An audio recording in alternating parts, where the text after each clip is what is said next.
ರಾಜ್ಯ ಸರ್ಕಾರ ಮೊಸರಲ್ಲಿ ಕಲ್ಲು ಹುಡುಕೋ ಕೆಲಸವನ್ನ ಮಾಡ್ತಾ ಇದೆ ಅಂತ ಮೈಸೂರಿನಲ್ಲಿ ಬಿಜೆಪಿ ರಾಜ್ಯಾಧ್ಯಕ್ಷ ಬಿವೈ ವಿಜಯೇಂದ್ರ ರಾಜ್ಯ ಸರ್ಕಾರದ ವಿರುದ್ಧ ಕಿಡಿಕಾರಿದ್ದಾರೆ.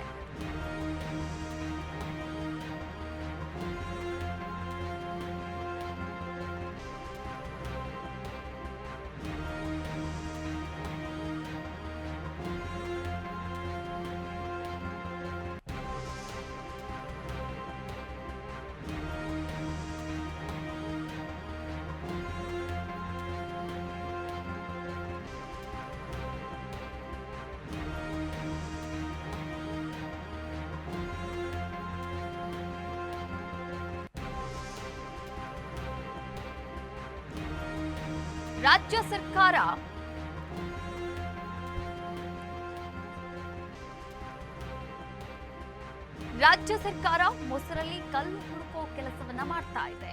ಇನ್ನು ದೇವದಾರಿ ಗಣಿಗಾರಿಕೆಗೆ ರಾಜ್ಯ ಸರ್ಕಾರ ಅಡ್ಡಗಾಲನ್ನ ಹಾಕ್ತಾ ಇದೆ. ಮೈಸೂರಿನಲ್ಲಿ ಬಿಜೆಪಿಯ ರಾಜ್ಯಾಧ್ಯಕ್ಷ ಬಿವೈ ವಿಜಯೇಂದ್ರ ಕಿಡಿಕಾರಿರುವಂಥದ್ದು ಕಾಂಗ್ರೆಸ್ ಸರ್ಕಾರದ ವಿರುದ್ಧ. ಕೇಂದ್ರ ನಿರ್ಧಾರ ಕೈಗೊಂಡ್ರೆ ರಾಜ್ಯ ಸರ್ಕಾರಕ್ಕೆ ಆಗಲ್ಲ. ಕಳೆದ ಒಂದು ವರ್ಷದಲ್ಲಿ ಹೊಸ ಕೈಗಾರಿಕೆ ಬರ್ತಾ ಇಲ್ಲ.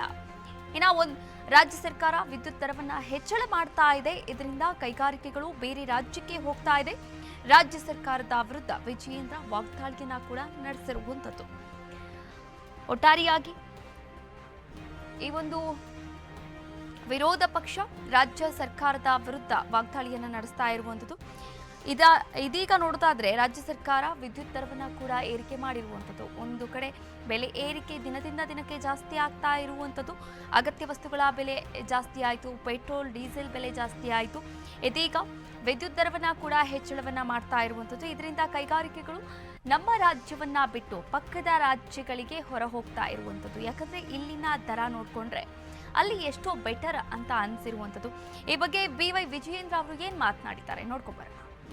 ರಾಜ್ಯ ಸರ್ಕಾರ ಕೇಂದ್ರ ಸರ್ಕಾರ ಯಾವುದೇ ಒಂದು ನಿರ್ಧಾರವನ್ನು ತೆಗೆದುಕೊಂಡ್ರೆ ಅದರಲ್ಲಿ ಮೊಸರಲ್ಲಿ ಕಲ್ಲು ಹುಡುಕ್ತಕ್ಕಂಥ ಪ್ರಯತ್ನ ಮಾಡ್ತಾರೆ. ಇವತ್ತು ಈ ಸರ್ಕಾರ ಬಂದ ಮೇಲೆ ಕಳೆದ ಒಂದು ವರ್ಷದಲ್ಲಿ ಯಾವುದೇ ಒಂದು ಹೊಸ ಕೈಗಾರಿಕೆಗಳು ರಾಜ್ಯಕ್ಕೆ ಬರ್ತಾ ಇಲ್ಲ. ಒಂದು ಕಡೆ ವಿದ್ಯುತ್ ದರ ಜಾಸ್ತಿ ಮಾಡಿದ್ದಾರೆ, ಇರ್ತಕ್ಕಂಥ ಕೈಗಾರಿಕೆಗಳು ಕೂಡ ಹೊರ ರಾಜ್ಯಕ್ಕೆ ಹೋಗ್ತಾ ಇದೆ. ಇವತ್ತು ನಮ್ಮ ಕೇಂದ್ರ ಸರ್ಕಾರ ಮೂರನೇ ಬಾರಿಗೆ ಅಧಿಕಾರಕ್ಕೆ ಬಂದ ನಂತರದಲ್ಲಿ ನಮ್ಮ ರಾಜ್ಯದಲ್ಲೂ ಕೂಡ ಇನ್ನೂ ಹೆಚ್ಚು ಬಂಡವಾಳ ಹೂಡಿಕೆಗಳು ಆಗಬೇಕು, ಕೈಗಾರಿಕೆಗಳು ಬೆಳಿಬೇಕು. ಇವತ್ತು ಈ ಕ್ಷೇತ್ರ ಇಲ್ಲೂ ಕೂಡ ಹೆಚ್ಚು ಇನ್ವೆಸ್ಟ್ಮೆಂಟ್ ಬರಬೇಕು ಅಂಥೇಳಿ ಪ್ರಯತ್ನ ನಡೀತಾ ಇದೆ. ಆದರೆ ಎಲ್ಲದಕ್ಕೂ ಕೂಡ ರಾಜಕಾರಣ ಮಾಡೋದನ್ನು ಬಿಟ್ಟು ರಾಜ್ಯದ ಅಭಿವೃದ್ಧಿ ದೃಷ್ಟಿಯಿಂದ ಕೂಡ ಯೋಚನೆ ಮಾಡಿದ್ರೆ ಒಳಿತು, ರಾಜ್ಯಕ್ಕೂ ಕೂಡ ಒಳ್ಳೆಯದಾಗ್ತದೆ, ರಾಜ್ಯದ ಜನರು ಕೂಡ. ನೋಡಿ, ರಾಜ್ಯ ಸರ್ಕಾರ ನೀವು ಕೂಡ ದೃಶ್ಯಾವಳಿಗಳಲ್ಲಿ ಗಮನಿಸ್ತಾ ಇದ್ದೀರಾ. ಇನ್ನು ಬಿವೈ ವಿಜಯೇಂದ್ರ ಅವರು ಏನೆಲ್ಲ ಹೇಳ್ತಾ ಇದ್ದಾರೆ, ಕಳೆದ ಒಂದು ವರ್ಷದಿಂದ ಕಾಂಗ್ರೆಸ್ ಅಧಿಕಾರಕ್ಕೆ ಬಂದಿರುವಂಥದ್ದು. ಈ ಒಂದು ವರ್ಷದ ಅಧಿಕಾರದ ಅವಧಿಯಲ್ಲಿ 5 ಗ್ಯಾರಂಟಿಗಳನ್ನು ಬಿಟ್ಟರೆ ಬೇರೆ ಇನ್ಯಾವುದೇ ಅಭಿವೃದ್ಧಿ ಯೋಜನೆಗಳು ಕೈಗೊಂಡಿಲ್ಲ.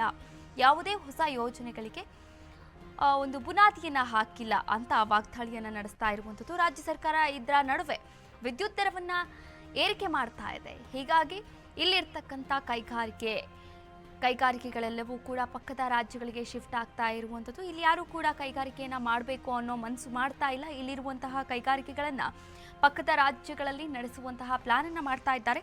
ಇದರಿಂದ ರಾಜ್ಯ ಸರ್ಕಾರ ರಾಜ್ಯದ ಜನರಿಗೆ ಕೂಡ ತೊಂದರೆಯನ್ನ ಕೊಡ್ತಾ ಇದೆ. ಒಟ್ಟಾರೆಯಾಗಿ ರಾಜ್ಯದ ಜನ ನಲುಗುವಂತಹ ಪರಿಸ್ಥಿತಿ ಇದೀಗ ಕರ್ನಾಟಕದಲ್ಲಿ ಇರುವಂಥದ್ದು.